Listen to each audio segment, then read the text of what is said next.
Breaking news చూస్తున్నాం. Phone tapping కేసులో SIT విచారణకు శ్రవణ్ రావు హాజరయ్యారు. ఈ కేసులో 6వ నిందితుడిగా ఉన్నారు శ్రవణ్ రావు. సుప్రీంకోర్టు అరెస్ట్ నుంచి ఊరట కలిగించడంతో విచారణకు వచ్చారాయన.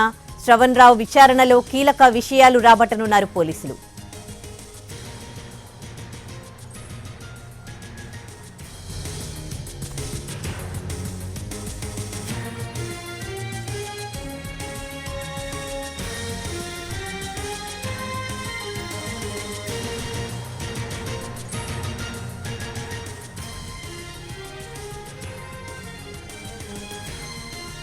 ఫోన్ ట్యాపింగ్ కేసులో సిట్ విచారణకు హాజరయ్యారు శ్రవణ్ రావును సిట్ విచారించనుంది. ఇక ఇదే అంశానికి సంబంధించి పూర్తి డీటెయిల్స్ ని జూబ్లీహిల్స్ పిఎస్ నుంచి మా ప్రతినిధి రాధాకృష్ణ లైవ్ లో అందిస్తారు.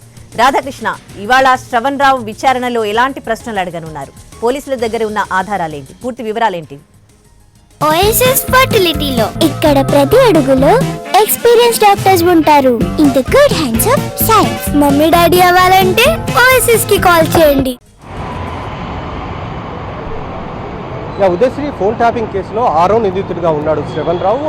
గత ఏడాది మార్చిలో కేసు నమోదైనప్పటి నుండి కూడా ఇతను విదేశాలకు వెళ్ళిపోవడం జరిగింది. ముందుగా లండన్కి, ఆ తర్వాత అమెరికాకి. ఈ కేసుకు సంబంధించిన దాంట్లో ఇతను A6గా ఉన్నాడు, అలాగే A1 ప్రభాకర్ రావు. వీళ్ళిద్దరు కూడా ఈ కేసు నమోదైనప్పటి నుండి కూడా విదేశాల్లో ఉన్నారు. మిగతా వాళ్ళందరూ కూడా ఈ కేసులో ప్రధానంగా రాధాకృష్ణ రావు, తిరుపతన్న, అలాగే భుజంగరావు, ప్రణీత్ రావు, వీళ్ళు నలుగురిని కూడా అరెస్ట్ చేయడం జరిగింది. ఆ తర్వాత వాళ్ళందరూ కూడా ప్రస్తుతం బెయిల్పై ఉన్నారు. ఆ విచారణలో వీళ్ళు నలుగురిని అరెస్ట్ చేసినప్పుడు వాళ్ళు విచారణలో ఇచ్చిన స్టేట్మెంట్లో ప్రధానంగా ఉన్న అంశాల ఆధారంగా ప్రస్తుతం శ్రవణ్ రావుని విచారించబోతున్నారు. ఇందులో శ్రవణ్ రావుకి సంబంధించిన పాత్ర ఏంటంటే, ఇతను 2023లో ఎన్నికల సందర్భంలో కొంతమంది కాంగ్రెస్ పార్టీకి సంబంధించిన నాయకులు, అలాగే వాళ్ళకి సపోర్ట్ చేసే ఎవరైతే వ్యాపారస్తులు ఉంటారో వాళ్ళకి సంబంధించిన ఫోన్లను ట్యాపింగ్ చేయించడం అనేది ప్రణీత్ రావు నేరుగా తన స్టేట్మెంట్లో చెప్పడం జరిగింది. కాబట్టి ఆ కేసు అందులో భాగంగానే అతను విచారించనున్నారు. ముందుగా ఎఫ్ఐఆర్ నమోదైనప్పుడు మాత్రం ప్రణీత్ రావుకు సంబంధించిన పేరు మాత్రం ఎఫ్ఐఆర్లో ఎక్కడా లేదు.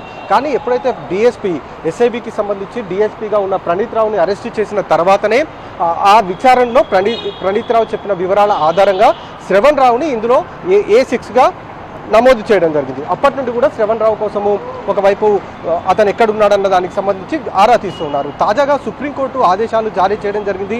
ఈ ఫోన్ ట్యాపింగ్ కేసుకు సంబంధించిన దాంట్లో శ్రవణ్ రావుని అరెస్టు చేయవద్దు, కానీ కేసుకు సంబంధించి మాత్రం అతను పూర్తి స్థాయిలో సహకరించాలంటూ కూడా ఆదేశాలు జారీ చేయడం జరిగింది.